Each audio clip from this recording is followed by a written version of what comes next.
nanti yang dari Afrika apa dari Belanda gak ngerti Mbak. Piye? Oke, tapi bahasa Indonesia aku belepotan loh. Nggak apa-apa, yang penting nggak mulutnya yang belepotan.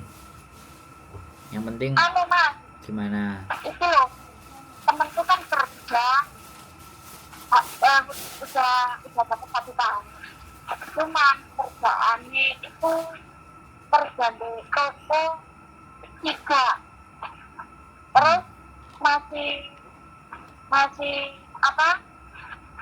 Masih masak masakan Indonesia yang dijual itu, masak seabrak-ayak lah, banyak banget masakannya. Terus bangun jam 3:30 udah bangun. Itu dia bertahan sampai 1 tahun ini. Terus dia merasa kan nggak ada waktu untuk telepon lah, untuk apalah, review di hari Rabu jam 1 lagi keluar. Kadang-kadang jam 1 keluar itu aja, jam 4 udah ditelepon disuruh pulang, suruh ini itu. Terus dia merasa kayak sudah terlalu capek banget. Andai kata dia keluar dari majikan, Mas Andro itu bisa nyari majikan apa enggak? Ya sekarang kan anaknya suruh telepon, anaknya datang ke sini. Sekarang majikan itu kan banyak Mbak, ya. Nah masalahnya bagaimana bahasanya dia, ya kan? Bagaimana dia?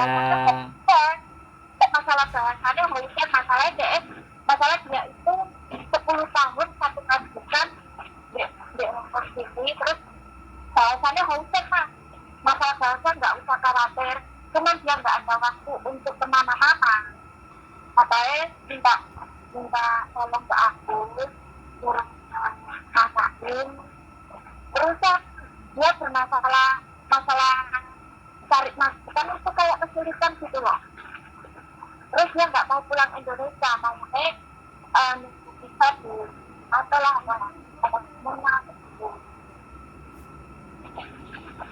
Lah iya Mbak, saiki kate proses itu kan aku ya bisa ketemu dengan dia, ngobrol dengan dia, cerita dengan dia. Bisa nggak? Mana ada dapat majikan terus diem-diem langsung dapat majikan, kan nggak begitu konsepnya. Iya, harus kan kalau lewat telepon nggak bisa ya. Soalnya dia urus hari Rabu, kadang jam 1 lagi keluar. Rumahnya mana sih? Daerah mana? Samsung Road, Samsung Road. deketnya Yunlong. Samsung Road itu. Ya. Terus nanti hari Rabu pas di saat libur, kalau Samsung Road itu aja tak suruh ke situ. Iya. Gitu loh. Majikan banyak. Sik, sampean dengerin ganti aku ngomong. Majikan banyak, ya. Misalnya contoh, majikan banyak. Proses gampang, dia bisa bahasa. Tapi kalau aku nggak dapat biodatanya, aku nggak dapat videonya dia, terus aku ngomong ke majikannya gimana? Paham nggak maksud saya? Ya, itu loh. Kalau orang memang serius mau cari kan bisa nggak ngebreak terus datang ke sini. Nah, yang jadi khawatirnya kita itu gini loh Mbak, anak-anak itu kan kadang-kadang nggak konsisten. Ya, kita dapat majikan, dengerin saya ngomong dulu gantian ya. Kita udah nyariin majikan sudah cocok, oke ya. Kemudian majikan bayar ke kita misalnya, terus anaknya nggak keluar-keluar, terus anaknya ditambahi gaji sampai majikan, ya dia kan nggak mikirin kita, gitu loh. Nah kalau memang dia mau keluar dari tempat itu ya sudah break, kasih surat break, tanggal berapa keluarnya, jadi kita prosesnya kan lebih enak. Halo? Iya, Pak. Kayak gitu loh Mbak. Anak-anak itu kadang-kadang hari-hari ini untuk disuruh konsekuen aja, komitmen sama keputusannya itu kadang-kadang susah. Coba. Makanya kenapa kita suruh ketemu, datang, ngobrol, biar kita itu juga tahu orangnya kayak gimana, ya kan. Terus majikan misalnya kepingin interview, diceritain, terus kita bikin kayak jike, nah tertarik, nah gitu loh mbak, bisa dipahami nggak? Bisa, saya sih bisa memahami. Kan karena dia itu kemarin itu pas lagi sebelum dimajukan yang publik, dia itu dapat masukan 1 bulan dia di intermediate. Terus pulang Indonesia dapat masukan yang ini, sekarang ini ada masih juga dia cari masukan. Nah itu agak berat kalau begitu. Solusinya kalau misalnya tidak, sekali lagi udah 2 kali dalam 1 tahun itu dia 2 kali putus kontrak. Untuk yang ketiga itu sangat berat. Biasanya bujuku nggak mau memproses, tapi kalau masih pingin mau kerja nggak mau pulang Indonesia ya tinggal ke Makau. Nek masalahnya dia kayak gitu, mending dia main-main ke Makau, cari kerjaan di Makau, begitu dapat keluar dari majikan kan langsung ditampan di Makau. 1 tahun di Makau baru mau balik lagi ke Hongkong boleh, silahkan, karena udah selesai 1 tahun.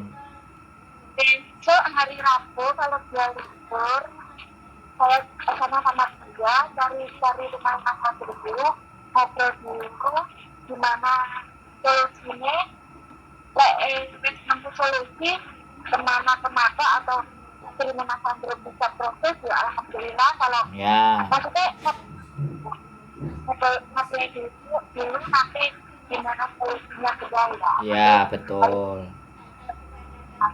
betul, betul gitu. dia itu sebenarnya sampai maksudnya ya rajin Mas Andro, rajin banget dia kerjaan. Cuman ya itu kendalanya dia takut kalau nggak bisa cari masukan, soalnya kan waktu belum masuk masukan ini dia itu di interviewnya 1 bulan masukannya dulu di interviewnya, terus baru lagi masukan ini takutnya dia keluar dari masukan ini nggak bisa cari masukan yang betul masukan.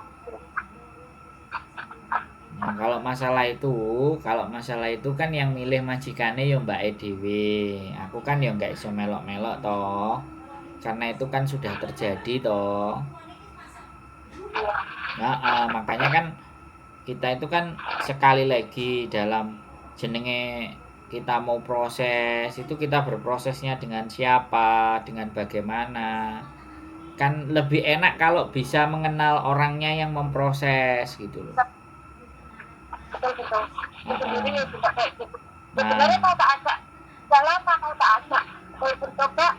Aku sekali ketemu Mas Sandro, kayaknya orangnya lebih antusias lah kalau diajak ngobrol. Ya wes aku ngobrol sama dia kan. Ya wes besok coba ya tak telepon Mas Sandro juga. Kok wes aku tanya-tanya di Mas Sandro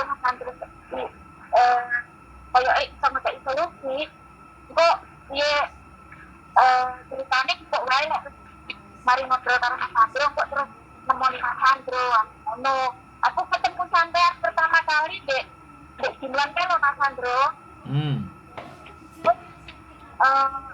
Tak coba lah temenku, aku cerita di temenku ya wes kayak aku pertama kali ketemu Mas Sandro kayak enak juga ngobrol wongnya. Kalau ngobrol karo Mas Sandro kayak kok nemu solusi, nemu terus mari ngobrol nemu solusi do aku mencoba. Sampai coba telepon Mas Sandro itu ya Mbak. Oke, karena tak telepon Mas Sandro juga tak tanya dulu kok misalnya dia langsung kembali Mas Sandro ya langsung nemu solusi. Terus aku kan belum tahu rumah sampean Mas, makanya kan aku tanya rumah sampean daerah ini. Kok kan langsung juga kan enak. Siap Mbak Termasuk daerah ini kan deket kan langsung terus gitu. Iya, Jadi nanti pas dia libur tak ajak nyari rumah sampean, tak ajak ke situ. monggo, boleh. Hari Rabu ya, insya Allah tak janji. Insya Allah kalau dia libur Kak, karena dia itu gak tentu Mas Bro. Mm-mm. Kasian banget kita, kasian aku. Anak itu rajin banget. Nanti kalau orang tuh kalau udah ketemu, udah face to face kan bisa menilai orangnya kayak apa. Kayak Ah, aku ketemu saya pertama orang kayak apa aku yang bisa. Aku itu sedikit banyaknya bisa. Aku kalau aku kan harus ngerti. Kalau ketemu sampean, kami ngobrol dulu yang sampai jahit, kalian baru ngerti. Istrinya sampean, udah ngerti kok belum tidak masukan apa enggak. Baru satu tahun. hmm. Ditonton di YouTube kan ya bisa toh. Dia suruh nonton dulu kan boleh. Apa bro? Ya itu gak ada waktu lihat di YouTube. Hmm. Gak ada sama sekali waktu. Bayangin, dia kerja 3 toko Indonesia loh. Toko Indonesia tuh 3, dia sendiri. Apa, wirawiri apa bahasanya itu? Wirawiri. Terus nanti pulang lagi dia masak saat berkayak. Masak banyak. Masak untuk dijual itu. Hmm. Belum lagi belanja, belum lagi apa-apa. Nah bayarannya kan gede toh mbak. Bayarannya 6.000, tapi kalau kita keren capek 6.000 buat kita berobat memangnya sebulan tuh. Lah ya itu kan pilihannya temennya sampean toh mbak. Nggak pilihan kemarin itu nggak pilihan Mas, cuman karena dia kepepet, nggak ada Oh. waktu bikin terkini itu waktunya cuma sedikit. Ah. Sebenarnya ya sudah tak bilangin. Tuh nanti kalau kami keluar di intermediate majikannya maafkan informasi nggak nanti harus ketemu tak ceritain. Nah itu tak bilangin sini Mas. Tuh nanti kami kalau udah keluar dari majikan itu cari majikan sing teliti ya. Sing teliti bener teliti. Masalah majikan itu lah awake dhewe pilih nek berbuka YouTube. Kita itu ikut majikan itu 2 tahun, nggak cuma 1 hari 2 hari. Betul. Yang bisa ngerasanya kan sampean dhewe majikan itu api apa enggak bisa ngerasanya sampean dhewe. Sikung nah kita hari apa sehari sikung. Tak suruh gitu Mas. Sikung itu sampai 1 minggu Mas. Tak suruh sikung itu kita hari apa 1 hari aja loh. Gak usah sampai 1 minggu. Tapi dia itu gak enak sama orang yang mencarikan majikan ini. Oh. Gak enak kan awake Mas. Gampang gak enak aku nih lho lek dibantu sithik ngono ki arek koyo arep bilang enggak itu kayak enggak bisa gitu loh Mas. Jadi dia tuh aku loh udah ditolong sama toko sama PC masa aku terus ditolong majikan kalau nolak nggak bisa. Lah kan aku udah ngomong bisa kamu nolak itu majikan baik apa enggak kan udah bisa ngerasain masa 1 hari 2 hari kan nggak bisa ngerasain majikan itu baik apa enggak. Orang sudah bekerja 1 hari 2 hari 2 hari itu udah tak suruh cari majikan lain Mas. Tapi dia nggak mau. Aku takut dia sama koko nanti kecewa. Itu ya nggak ues lanjutin aku ngomong. Akhirnya terus dapat majikan itu dia bisa di Hongkong sini udah habis. Akhirnya terus dia pulang Indonesia tunggu bisa sampai 3 bulan atau 2 bulan gitu. Tunggu bisa sisanya udah keluar. Akhirnya balik sini lagi dapat 1 bulan 2 bulan belum Mas. Kok majikanku kayak gitu sampai majikannya yang cerewet lah pelit apa urusan 3:30 dia udah bangun terus kerjanya di toko masak banyak banyak terus aku bilang kayak gitu sama dia kan aku udah pilihan dulu aku udah mikir sama kamu tetep aja ya wes aku gak enak anakku masih yang cari majikan itu terus ya wes sekarang aku udah gak bisa cari majikan ya kan kamu kemarin terpilih udah sekarang cari majikan lagi kalau kamu nggak bertahan 1 boleh ngomong lagi loh aku. Hmm. Seenggaknya satu tahap sampai 1 tahun lah. Hmm. Siapa tahu nanti ada solusi. Kita tanya-tanya itu yang bisa ngasih solusi kita. Pokoknya bertahan sampai 1 tahun. Ya ini mas, sampai 1 tahun ini mas. Ya. Ada Siap. besok aku tak anak dia ke rumah Mas Sandro. Semoga saya juga ketemu sama istrinya Mas Sandro. Jadi bisa kan masalah dia lah insya Allah. Hmm. Siap. Kita tunggu Mbak E. Itu loh mas, aku sing ketemu sama sing katanya arpe apa itu mengaku tanya TKP sana kita kan bawa foto tidak kan foto-foto kok itu loh mas kok foto-foto video kok itu videonya loh mas Ya. Paham. ya wes besok hari Rabu tak ke situ insya Allah Siap. tak kayak dia libur ya. Siap Mbak. Terima kasih. Oke, sehat selalu Mbak E. Yuk. Bye. Assalamualaikum. Oke teman-teman semuanya ya, kembali lagi ya.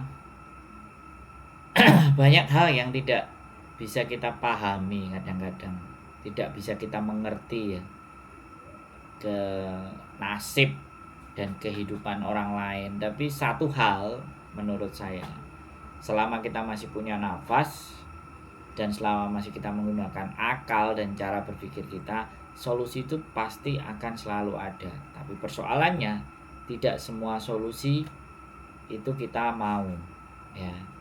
Kadang kita mau solusinya ya yang sesuai dengan keinginan kita aja, tapi keadaan di lapangan, keadaan situasi ya itu yang tidak memungkinkan bahwa pilihan kita itu menjadi sebuah solusi. Jadi bagaimanapun nalar, logika dan situasi keadaan itu bisa sangat berpengaruh pada keputusan kita. Keep stay tune my YouTube channel and see you next video. Bye.